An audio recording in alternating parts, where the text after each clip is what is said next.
Bismillah. Qala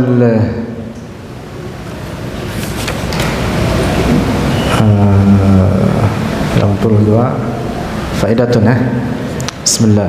Faidatun Harutu wa Marutu. Bermula Harut dan Marut, malakani, itu dua malaikat jalilani yang agung keduanya. Wal malaikatu, dan para malaikat, la ya'sunallaha, tidak berbuat maksiat oleh mereka akan Allah, ma amarahum, akan apa amarahum, yang memerintah oleh Allah, hum, akan mereka, al malaika, wa yaf'aluna, dan berbuat oleh mereka, ma, akan sesuatu, yu'maruna, yang diperintahkan akan mereka. Falaysa bisahihin, maka tidak benar, ma yurwa, apa yang diriwayatkan, anhuma, tentang keduanya, Harut dan Marut, annahuma, bahwa keduanya, Harut dan Marut, syariba, telah minum oleh keduanya, khomran, akan khamr, fasakara, maka mabuk oleh keduanya, summa qatala, kemudian membunuh oleh keduanya, tiflan, akan anak kecil, kanat, yang adalah, tahmiluhu, mengandung, hu, akan itu, tifl, imra'atun, oleh seorang perempuan, summa rakibat, kemudian summa rukibat, kemudian disusunkan, fihima, pada keduanya, Harut dan Marut, asyahwata, akan syahwat, fawaqa'a, maka berzina. Na'udzubillah, ini cerita tidak benar ini. Oleh keduanya, alaiha, atas itu perempuan, ay zanaya biha, artinya berzina oleh keduanya, biha, dengannya, itu imra'ah.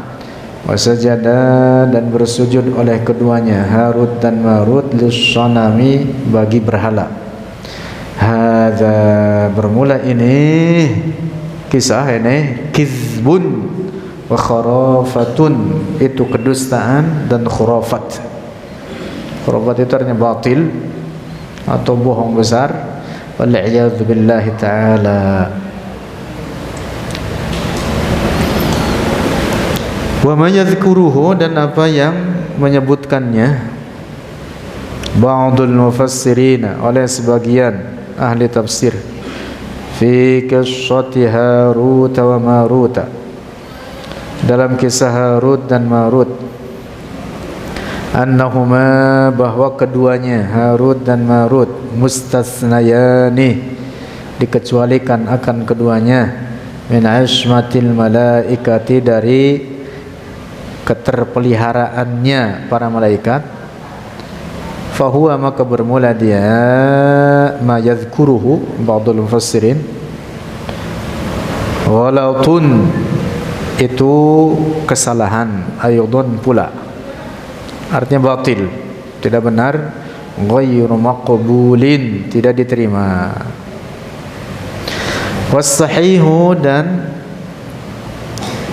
khabar yang sahih atau pendapat yang sahih, annahuma, bahwa keduanya, Harut dan Marut, malakani, itu dua malaikat, amarahuma, telah merintah akan keduanya, Allah Ta'ala, oleh Allah Ta'ala, ayyanzila, untuk turun oleh keduanya, ilal ardi, ke bumi, wa yu'allima, dan untuk mengajar oleh keduanya, an-nasa, akan orang-orang, as-sihra, akan sihir, la liya'malu bihi, bukan untuk mengamalkan oleh mereka, an-nas, bihi, dengannya sihir, bal, tetapi, liya'rifu, agar mengetahui oleh mereka, an-nas, haqiqatahu, akan hakikat sihir, wa liyumayyizu, dan agar membedakan oleh mereka, an-nas, bainas sihri wal mu'jizati, antara sihir dan mukjizat. Ini dikisahkan dalam suratul Baqarah di zaman Nabi Sulaiman alaihi salam.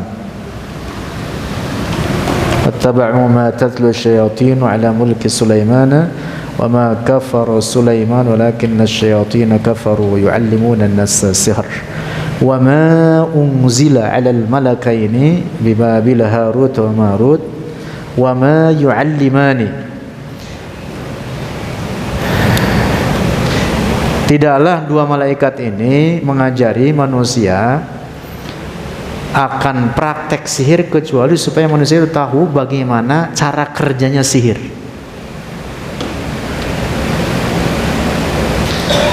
Jadi Harut dan Marut dalam ayat ini dikisahkan turun ke bumi, membentuk manusia, lalu mengajari manusia sihir. Tujuannya agar supaya manusia mengetahui bagaimana cara kerja sihir, bukan untuk supaya mereka mengamalkannya, tidak. Juga supaya mereka saat itu mengetahui perbedaan antara mukjizat dengan sihir. Itu dikisahkan dalam Al-Quran terkait dua malaikat Harut dan Marut ini. Yang jelas bahwa keduanya, dua malaikat yang mulia, tidak berbuat maksiat sedikit pun kepada Allah. Adapun kisah yang ada dari bagian kitab disebutkan bahwa dua malaikat ini diberi syahwat seperti layaknya manusia, lantas keduanya menjadi apa? Tergoda oleh perempuan yang sangat cantik, kata mereka. Akhirnya keduanya berzina, bahkan keduanya minum khamr segala. Nauzubillah. Enggak ada malaikat begitu itu.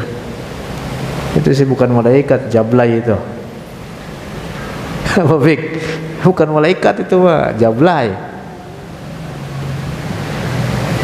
Nah, adapun kisah bahwa keduanya mengajari manusia tentang sihir, betul itu. Wa ma yu'allimani min ahadin hatta yaqula innama nahnu fitnatun fala takfur. Dijelaskan di sini, lanjut terkait ayat itu. Yaqulana, fakana, maka adalah keduanya Harut dan Marut yu'allimanin nasa, yu'allimani, mengajari oleh keduanya an-nas, akan orang-orang, zalika, akan demikian itu sihir, ma'at tahdhiri, bersama mewaspadakan atau mengingatkan. Tujuannya itu, tujuannya at-tahdhir, mewaspadakan manusia supaya menjauh darinya. Praktek sihir itu seperti apa? Supaya orang-orang menghindar darinya, bukan untuk mengamalkannya. Mirip dengan misalkan kalau Rafiq belajar ilmu silat, bukan untuk apa? Ngebantai orang. Bukan, Fik. Belajar ilmu silat untuk apa? Misalkan untuk bela diri, untuk kesehatan, nah gitu. Rafiq belajar ilmu copet, bukan untuk nyopet, Fik, tapi supaya tidak kena copet. Nah gitu. Paham, Fik? Bukan belajar ilmu copet untuk nyopet, tapi untuk supaya tidak kena copet. Makanya ada bait syair mengatakan, i'rifis syarra la lisyarri lakin litawaqqihi fa inna man lam ya'rifis syarra yaqa' fihi. Kenalilah keburukan, bukan untuk mengerjakan keburukan itu sendiri, tetapi supaya kita terhindar darinya.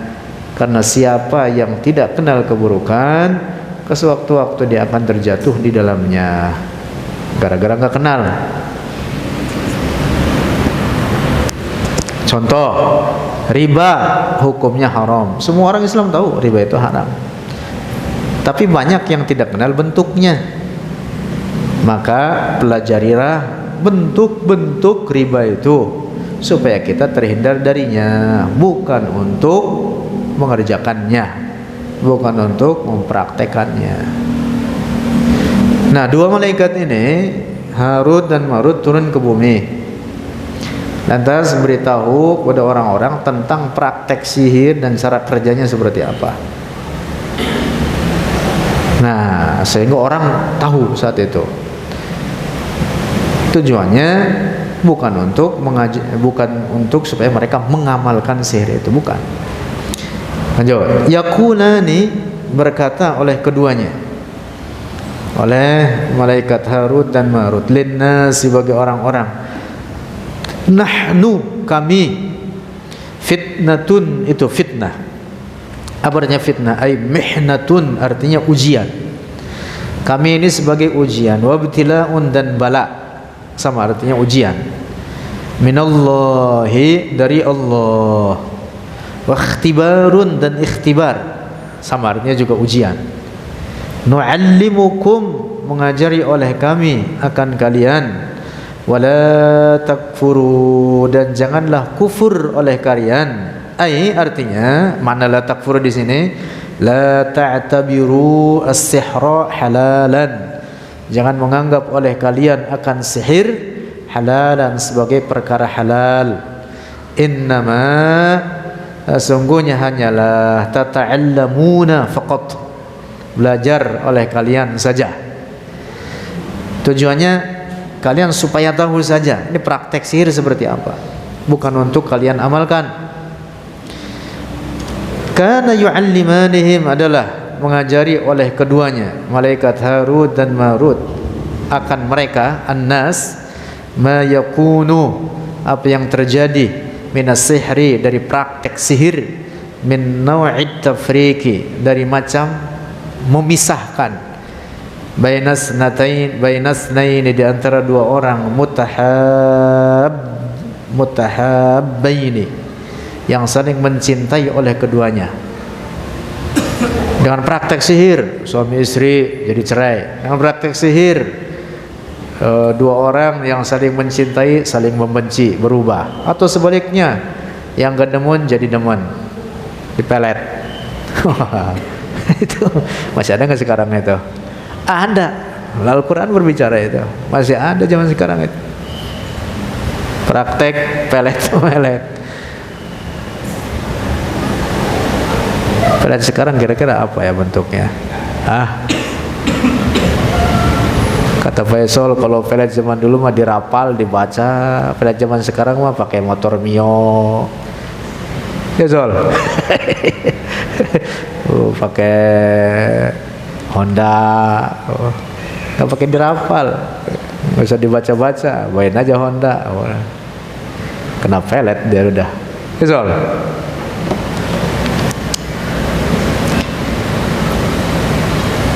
Tapi sihir sampai sekarang masih ada.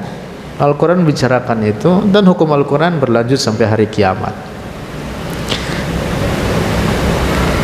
Itu diantara akibat daripada sihir, dan banyak yang lainnya. Di antara itu seperti yang disebutkan dalam Al-Quran, wa yata'allamuna minhuma ma yufarriquna bihi bainal mar'i wa zawji. Summan nasu, kemudian orang-orang, alladzina ta'allamu, yang mereka belajar, minhuma, dari keduanya, Harut dan Marut, ba'duhum, sebagian mereka, ma'amilah, tidak beramal, bihadza sihri, dengan ini sihir, alladzi ta'allamahu, yang telah belajar oleh alladzi hu, kan sihir, wa ba'duhum, dan sebagian mereka, amilu, beramal atau mengerjakan, praktekkan, oleh ba'duhum, bihi, dengannya sihir, wa asaw, dan bermaksiat oleh mereka, rabbahum, akan Tuhan mereka, itu kepada Allah.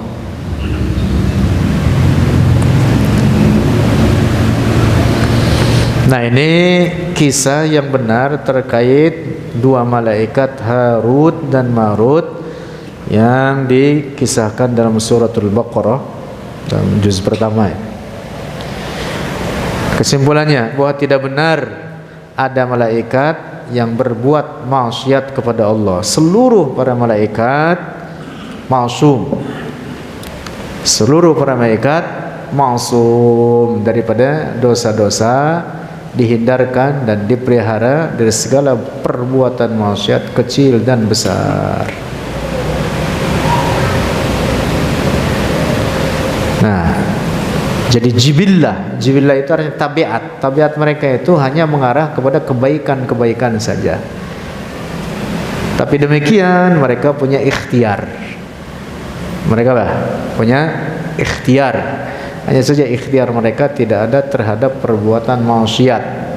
Ikhtiar mereka para malaikat tersebut hanya kepada kebaikan saja. Tambahan.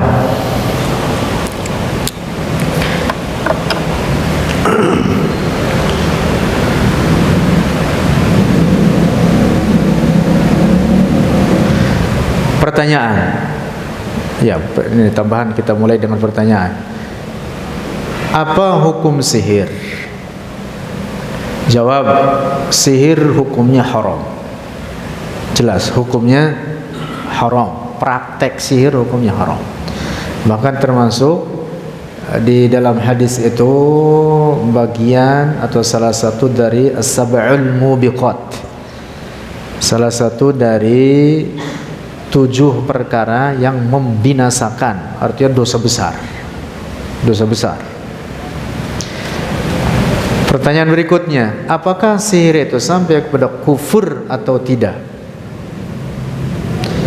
Pertama tadi, hukumnya haram. Jelas itu, sepakat. Semua bentuk sihir, praktek sihir hukumnya apa? Haram. Pertanyaan berikutnya, apakah pelaku sihir itu sampai kepada kekufuran atau tidak? Jawab, jika si pelaku sihir meyakini bahwa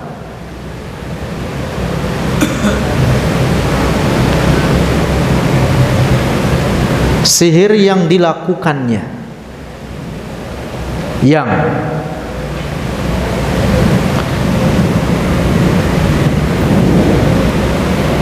umumnya atau bahkan seluruhnya itu terjadi dengan bantuan, kerjasama, kolaborasi itu antara manusia dengan jin fasik. Apabila diyakini bahwa sihir yang dilakukan tersebut yang diperbuat oleh jin fasik itu, bahwa jin tersebut itulah sendiri yang menciptakan manfaat dan mudarat, manfaat atau bahaya, maka ini orang berkeyakinan demikian, atau si pelaku sihirnya itu sendiri dihukumi kafir.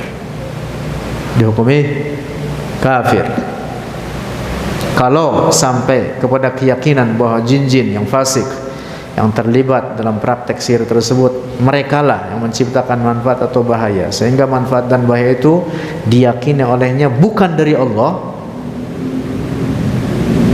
maka ini orang dihukumi apa? Kafir, keluar dari Islam. Nah, tetapi kalau tidak sampai kepada keadaan seperti ini, maka hukumnya haram saja. Tetapi demikian dosa besar. Kalau orang tetap meyakini bahwa hakikat yang menciptakan manfaat dan mudarat adalah Allah, jin itu hanya apa? Berbuat saja. Jin itu hanya mengusahakan bekerja sama dengan si pelaku sihir. Lalu si pelaku sihirnya ini tetap meyakini bahwa hakikat yang menciptakan manfaat dan bahaya khodim saja. Tapi bukan khadim al-Madinah. Bukan hanya pelayan saja. Maka ini si pelaku sihir ini tidak dihukumi kafir, tapi telah terjatuh dalam dosa besar. Nah, dengan demikian ada rincian terkait pelaku sihir ini, namun secara keseluruhan bahwa sihir itu apapun prakteknya, siapapun yang melakukannya, seberapapun kadarnya, kecil atau besar, kecil atau dahsyat, itu semua hukumnya haram dan dosa besar. Nah, di antaranya ada yang sampai kepada kekufuran, ada yang hanya dosa besar saja.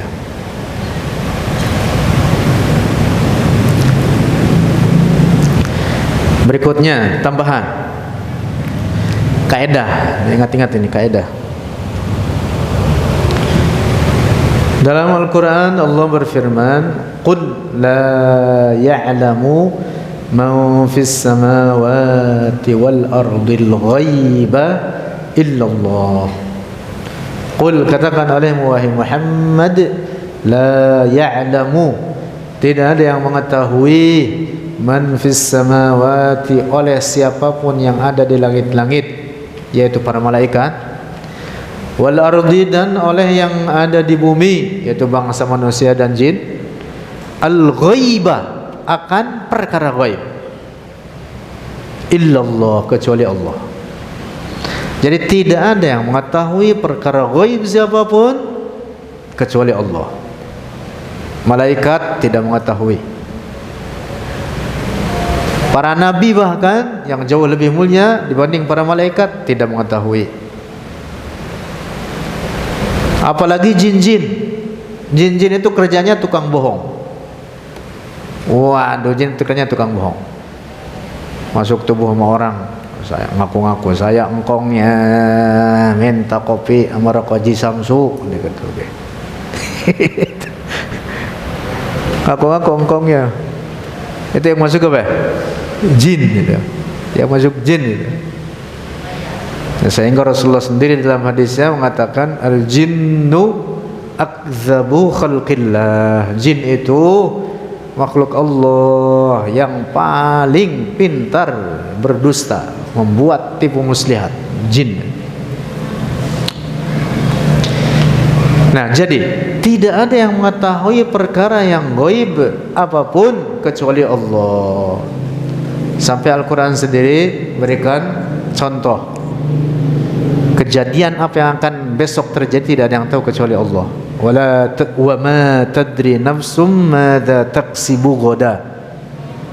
Tidak ada satu jiwa pun yang mengetahui apa yang akan dikerjakan oleh dirinya esok hari. Itu perkara yang seakan-akan sepele. Kita hanya punya rencana, besok saya mau ngerjain ini. Kejadian besok terjadi atau tidak yang nggak tahu kita. Wa ma tadri nafsum madza taksibu ghadan wa ma tadri nafsum bi ayyi ardin tamut. Dan tidak ada satu jiwa pun yang mengetahui di mana dia, di bumi mana dia akan mati.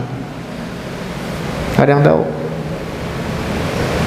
Ini contoh dari apa yang dimaksud oleh Allah, qul la ya'lamu man fis samawati wal ardil ghaiba illallah. Lanjut. Ada berikutnya tambahan. Ada dua istilah setidaknya dalam term bahasa syara', dalam terminologi syariat terkait dengan orang-orang yang ngaku-ngaku mengetahui perkara yang gaib. Yang pertama disebut dengan mu'arraf. Disebut dengan apa? Arraf, yaitu orang yang ngaku-ngaku mengetahui perkara yang sudah terjadi, seperti dia menerawang barang-barang yang hilang. Kecurian motor diterawang oleh dia. Waduh, motornya udah di Lampung, kata gue. Terawang sama dia. Waduh, ini mobil bawa kabur, udah sampai Sukabumi, katanya gue. Udah sampai Jampang, kata gue. Kalian tahu Jampang? Wah, ini udah bawa ke Sumatera, itu udah sampai Palembang, udah masuk perkampungan para pencuri semua, itu gitu misalkan. Terawang terhadap sesuatu yang sudah terjadi terkait kehilangan-kehilangan, ad-dhai'at. Nah, ini penerawang semacam ini disebutnya dengan apa? Arraf. Disebut dengan apa? Arraf. Yang kedua, orang yang menerawang menerawang, meramal sesuatu yang akan terjadi di masa mendatang. Disebut dengan kahin. Disebut dengan apa? Kahin. Dia meramal apa yang akan terjadi bagi seseorang, misalkan terkait kesehatannya, ekonominya, keluarganya, keturunannya, jabatannya, terawang dia. Medianya macam-macam. Dan sekarang tuh populer itu kerjaan kayak gitu itu. Nauzubillah.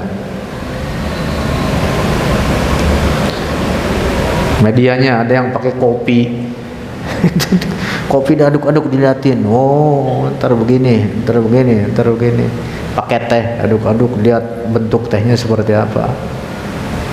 Pakai kartu, keluar joker, oh ntar begini, keluar kartu as bentuknya, oh begini.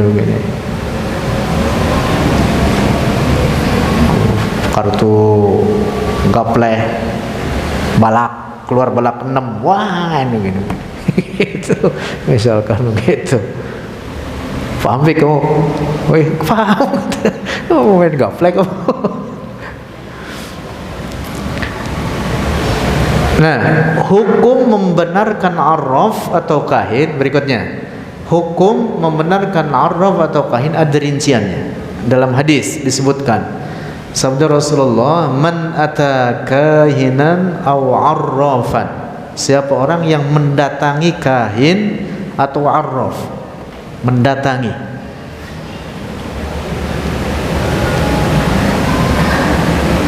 Mendatangi ini. Fasaddaqahu bima yaqul, dan membenarkan. Catatan penting nih, garis bawah di sini. Supaya tahu rinciannya, sebab tidak mutlak dihukumi kafir. Ini orang yang datang, nomor satu dulu nih, datang dan membenarkan. Membenarkan, apa artinya membenarkan?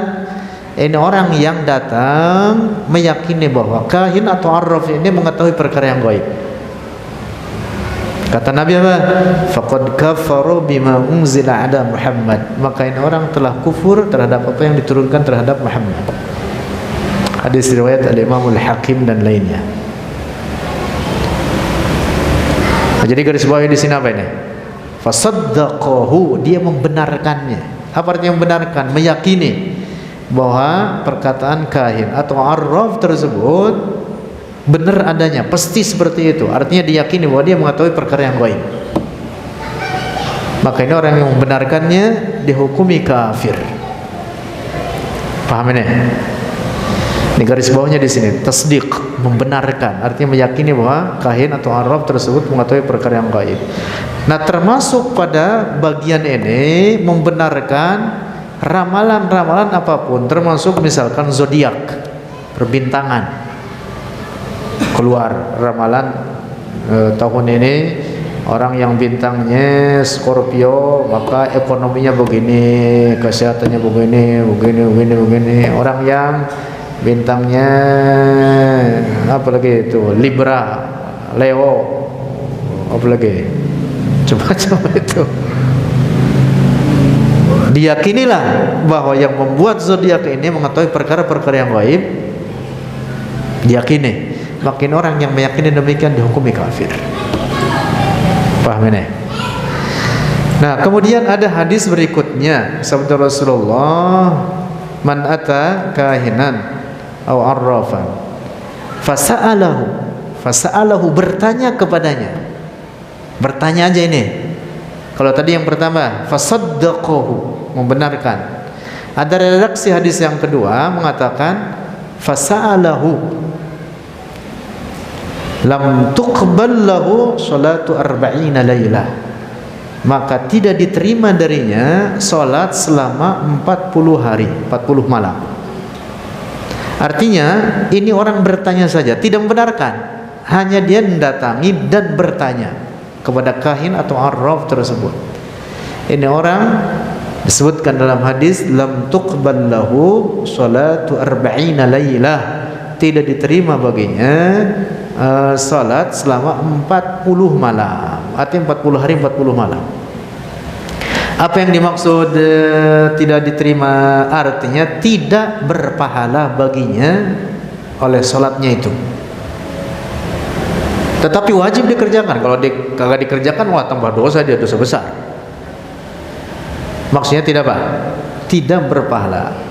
Tidak diterima itu maksudnya tidak berpahala baginya sholatnya tersebut. Dan tetap sholatnya wajib dikerjakan.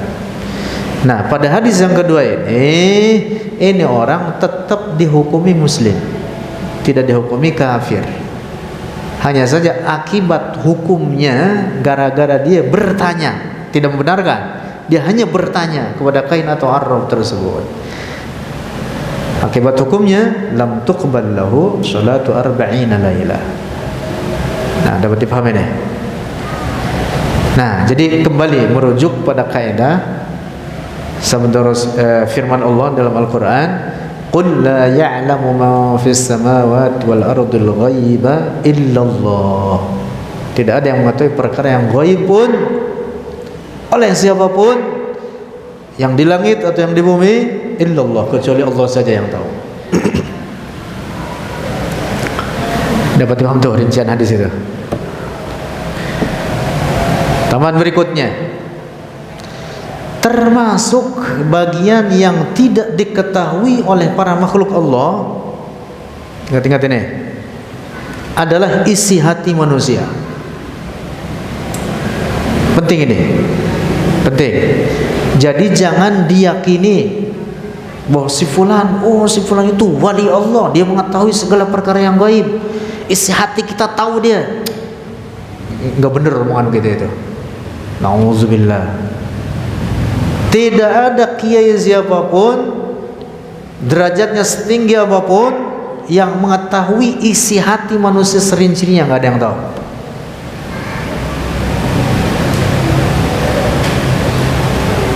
Bahkan dalam Al-Quran disebutkan Rasulullah saja, Rasulullah yang merupakan afdalu khalqillah, makhluk Allah yang paling tinggi derajatnya, paling utama, lebih dari siapapun dari seluruh makhluk Allah, tidak mengetahui hati setiap para sahabatnya.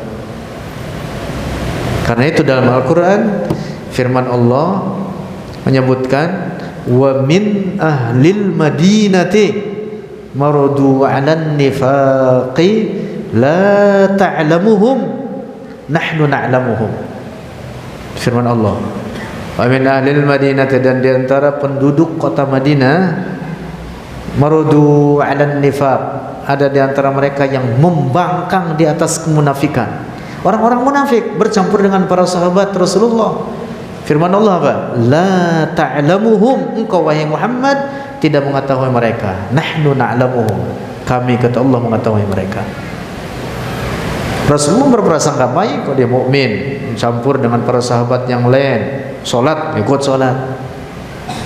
Ternyata di antara sekian orang itu ada munafik. Siapa orang munafik itu? Orang kafir. Orang kafir. Orang munafik itu apa? Yuzhirul iman wa yubtinul kufr. Dia menampakkan keimanan tapi menyembunyikan kekufuran. Ya, hakikatnya orang kafir mereka. Itu tidak diketahui oleh Rasulullah. Rasulullah berprasangka baik saja dengan mereka. Dan contoh semacam ini banyak di beberapa ayat Al-Quran, bahkan disebutkan, termasuk salah satunya ketika turun firman Allah, wala tusalli ala ahadin minhum mata abadan wala taqum ala qabri.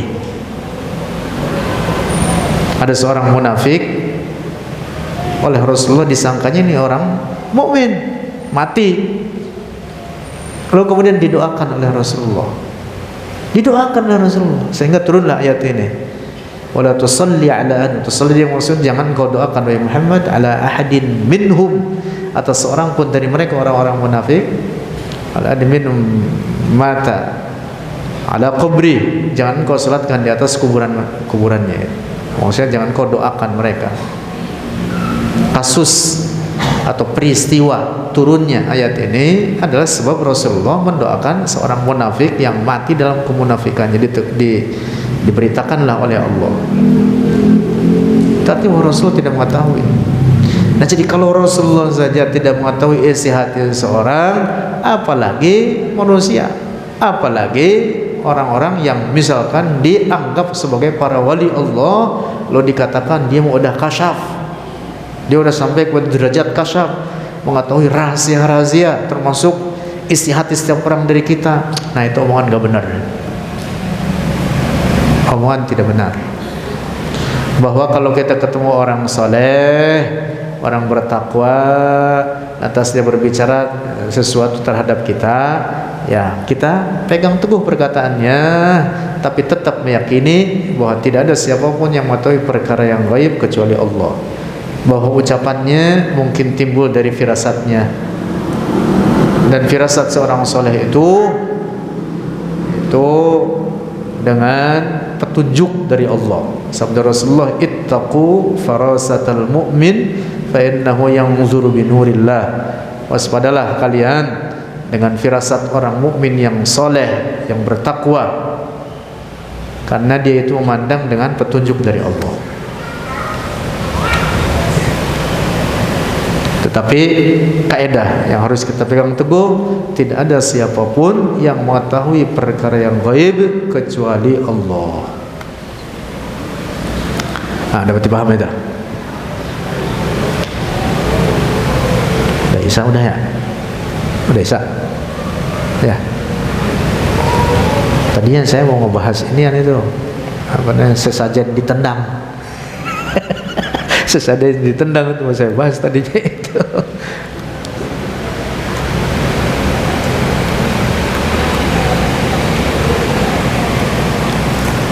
Ya, pokoknya praktek-praktek jelas itu menyalahi Islam, menyalahi Islam.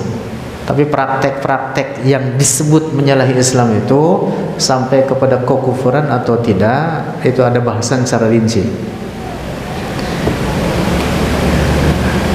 Yang jelas, apabila itu nyata menyalahi syariat Islam, maka jelas itu sesat. Hanya saja terkait apakah itu sampai kepada kekufuran atau tidak, nah itu harus dirinci, harus dirinci. Wallahu a'lam bishawab.